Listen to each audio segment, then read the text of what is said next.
महिषासुर जी हैं, आपके घर में छोटा सा कन्हैया है, और छोटे से कन्हैया जो पुराने समय का है, उसको नेत्र भी लगाने की जरूरत नहीं है क्योंकि उसके नेत्र हैं।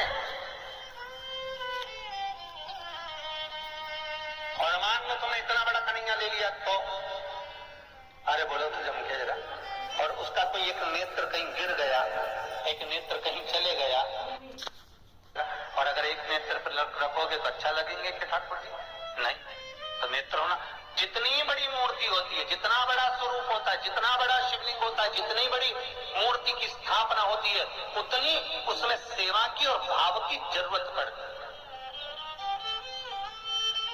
और पार्थिव शिवलिंग हो चाहे घर में शिवलिंग हो, घर में कोई भी मूर्ति हो, वो अंगुष्ठ की आकृति से बड़ी ना हो महाराज। बस इतना बड़ा स्वरूप शंकर का, इतना बड़ा स्वरूप कृष्ण का, इतना बड़ा स्वरूप राम का, तुम्हारे घर में जो भगवान है उसका स्वरूप इतना बड़ा, और पुराने हैं, वो कोई बड़ा स्वरूप है तो पूजन करो, मना नहीं है।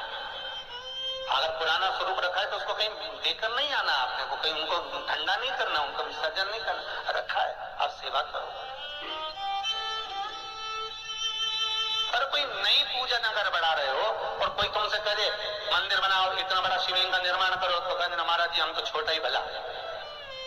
बच्चा जितना छोटा होता है उसको खिला दो, पिला दो, झूले में पटक दो, फिर टाइम पे पहुंचो, झूले में से उठाया, फिर दूध पिलाया, फिर पटक दिया, एक छोटा सा झुनझुना पकड़ा दिया, खेलता रहा। और वही बच्चा जब बड़ा हो गया तो कहीं इधर भागे कहीं उधर भागे, बेचारी माँ आई थी शिव पुराण सुनने के लिए और बेटे ने कार्तिक पुराण सुना दिया, तो कोई सुन पा रहा?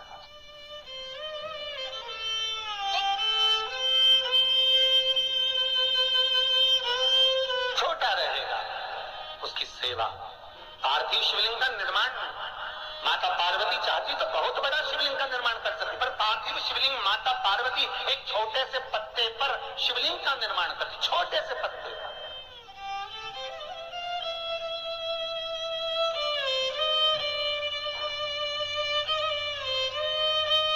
महाराज ध्यान दीजिएगा, स्कंद पुराण का एक बहुत सुंदर प्रसंग है। केल के पत्ते पर, बड़ के पत्ते पर, पीपल के पत्ते पर, बेलपत्री के पत्ते पर शिवलिंग के निर्माण का अलग अलग फल मानते, उसका स्मरण करिए जरा। महाराज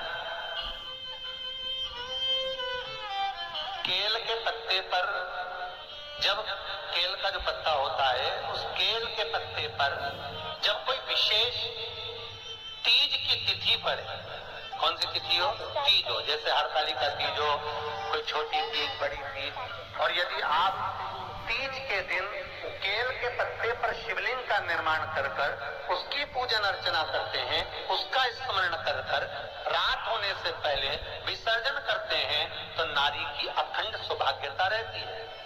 दूसरा क्रम, बड़ के पत्ते पर जो शिवलिंग का निर्माण करा जाता है वो दोपहर के समय के बाद, जो समय 4 बजे से लेकर 6 बजे तक रहता है, बड़ के पत्ते पर उस शिवलिंग का निर्माण करा जाता है, छोटे से पार्थिव शिवलिंग का। ये काय के लिए होता है? तो कहा ये रोग मुक्ति के लिए होता है। कोई व्यक्ति बहुत रोगीला है और एक रोग के साथ उसके 4 रोग गिर रहे हो, मान लो उसको शुगर भी है, बीपी भी है, ये भी है, वो भी है, कोई व्यक्ति है उसका ऑपरेशन होने जा रहा है, सहज भाषा में लीजिए, और उसका बीपी ऊंचा नीचा हो रहा है, उसकी शुगर ऊपर नीचे हो रही है, तो क्या करना है अपन को? बड़ का जो पत्ता होता है उस व्यक्ति से उस बड़ के पत्ते के ऊपर शिवलिंग का निर्माण कराकर उसकी पूजन शाम को 4 बजे से लेकर 6 बजे के बीच में कराकर उसका विसर्जन कर दीजिए।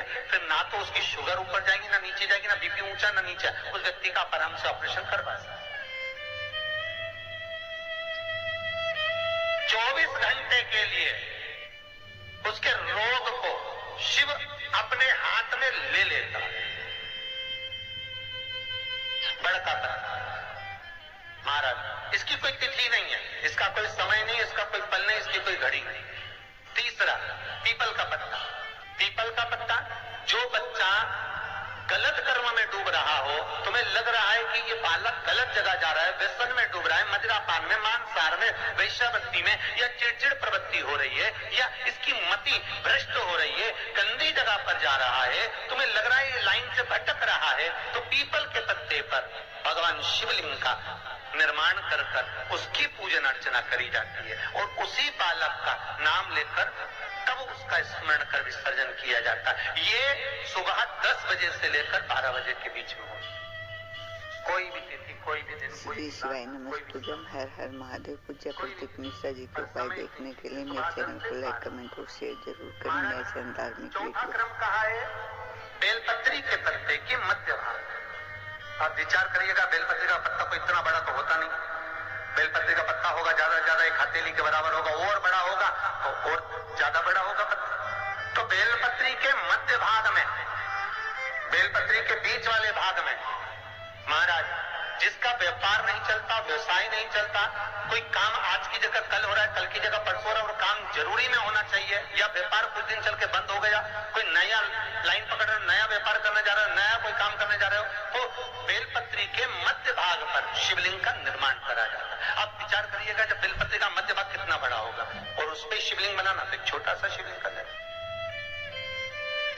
मध्य भाग में शिवलिंग का निर्माण महाराज, ये केवल शिवरात्रि के दिन होता है। 12 महीने की जो भी शिवरात्रि हो, किसी भी शिवरात्रि पर आप उस बेलपत्री के मध्य भाग पर शिवलिंग का निर्माण कर कर अपना पैसा अगर डूब भी गया है, उसको पाने के लिए, अपने धन को वापस लाने के लिए आप इस शिवलिंग का निर्माण कर कर आप इसका विसर्जन कर सकते हैं। अब इसकी समय सीमा कुछ भी नहीं, बस सूर्य अस्त होने से पहले इसका निर्माण हो, इसका पूजन होकर स्कंद पुराण और लिंग पुराण के अंतर्गत इसका भाव है। जी बाबा जो नाथ द्वारा में विराजते हैं, कहाँ रहते थे? अरे बोलो जम के, गोवर्धन, जतिपुरा। और जब उपद्रवियों ने उपद्रव मचाया, श्री जी बाबा को घास की गाड़ी में छुपाया, लेकर रातों रात ब्रजवासी चले। कहां जाएं? मार्ग भटक गए, वापिस आ गए उसी जतिपुरा में। तब भगवान को लगा, श्रीनाथ जी को लगा, ठाकुर को लगा, अगर मेरे ही स्वरूप को ये तोड़ देंगे तो भक्ति स्फुटित कैसे होगी, भक्ति का प्रचार कैसे होगा? तो श्री जी बाबा ने महादेव को याद करा। शंकर भगवान एक ब्रजवासी का रूप लेकर आ गए, जिनका नाम था बूढ़ा महादेव। आज भी नाथ द्वारा में सारे ब्रजवासियों के साथ में भगवान घास की बैलगाड़ी के आगे शंकर भगवान बूढ़ा महादेव बनकर एक मसाल हाथ में लेकर, एक डंडे को हाथ में टिकाकर, और मेरे शंकर आगे आगे बैलगाड़ी के चलते रहे और ब्रजवासी सब पीछे पीछे चलते रहे। सारे ब्रजवासी जो साथ में जाने वाले वो पीछे पीछे सब दूर घूम लिए।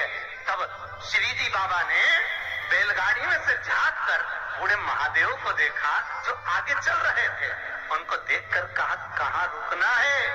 बूढ़ा महादेव कहते हैं, बस यहीं रुकना है, बस यहीं। आज भी नाथ द्वारा में बूढ़ा महादेव है, और नाथ द्वारा में श्रीनाथ जी का दर्शन करने जाओ तो बूढ़ा महादेव का जरूर दर्शन करते रहना, नहीं तो श्री जी बाबा राजी नहीं होते, भले तुम परम भगवती वैष्णव क्यों ना हो। कई लोग कहते हैं हम शंकर जी के मंदिर नहीं जाते, और जब तक नाथ द्वारा में जाओ और बूढ़ा महादेव का दर्शन न करो तो श्रीनाथ जी प्रसन्न नहीं होते। जैसे तिरुपति गए, तिरुमाला में दर्शन करे वेंकटेश भगवान के, और कपिलेश्वर नहीं गए तो भगवान नारायण प्रसन्न नहीं होते। उसी तरह मेरा बूढ़ा महादेव आज भी वहां पर विराज रहा, जो श्रीनाथ जी को नाथ द्वारा तक ले गया।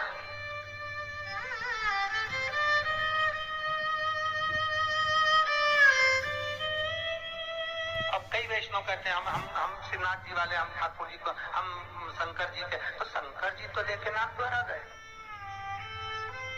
बाबा स्वयं आगे मसाल जला के ले जा रहे हैं। चलो ठाकुर जी पूछ रहे कहाँ रुकूं, तो बस यहीं जहाँ बोले वहीं रुकना, क्यों चिंता कर।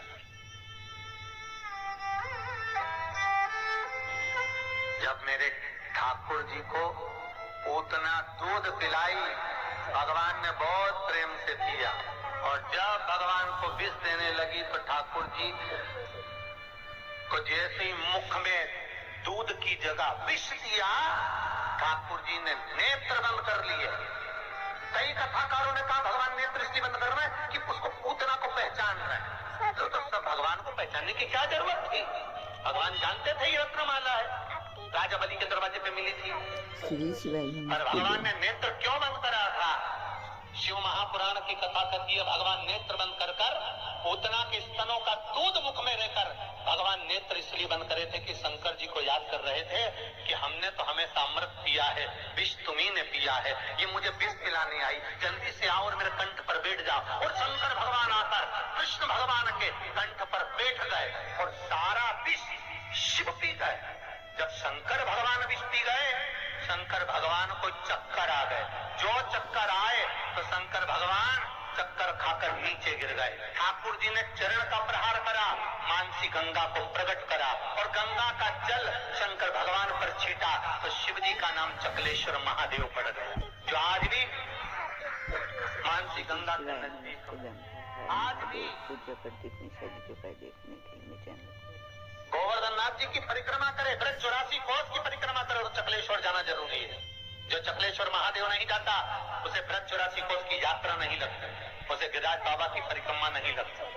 कई लोग कहते हैं हम तो गोवर्धन नाथ जी जाते हैं, हम तो गिरिराज जी की परिक्रमा करने जाते हैं, हम तो गए थे गुरु जी पर, हमारा ये काम क्यों? तुम चकलेश्वर नहीं गए होगे। चकलेश्वर जाते परिक्रमा मार्ग में पड़ता है चकलेश्वर मानसी गंगा का। एक बार चकलेश्वर का दर्शन करते और फिर गोवर्धन नाथ जी से कहते तो बाबा सुनते, क्योंकि उनकी जल्दी से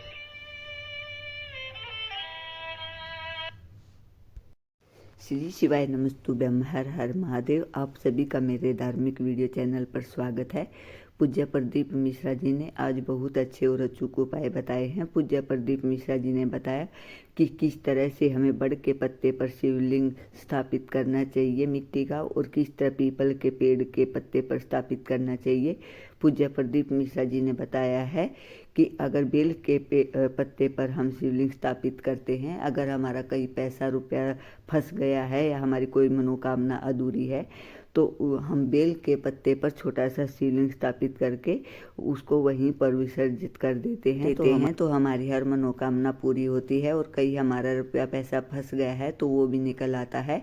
पूज्य प्रदीप मिश्रा जी के उपाय अगर आप देखना चाहते हैं और कथा सुनना चाहते हैं तो उसके लिए मेरे चैनल को लाइक, कमेंट और शेयर जरूर करें, और कमेंट बॉक्स में हर हर महादेव जरूर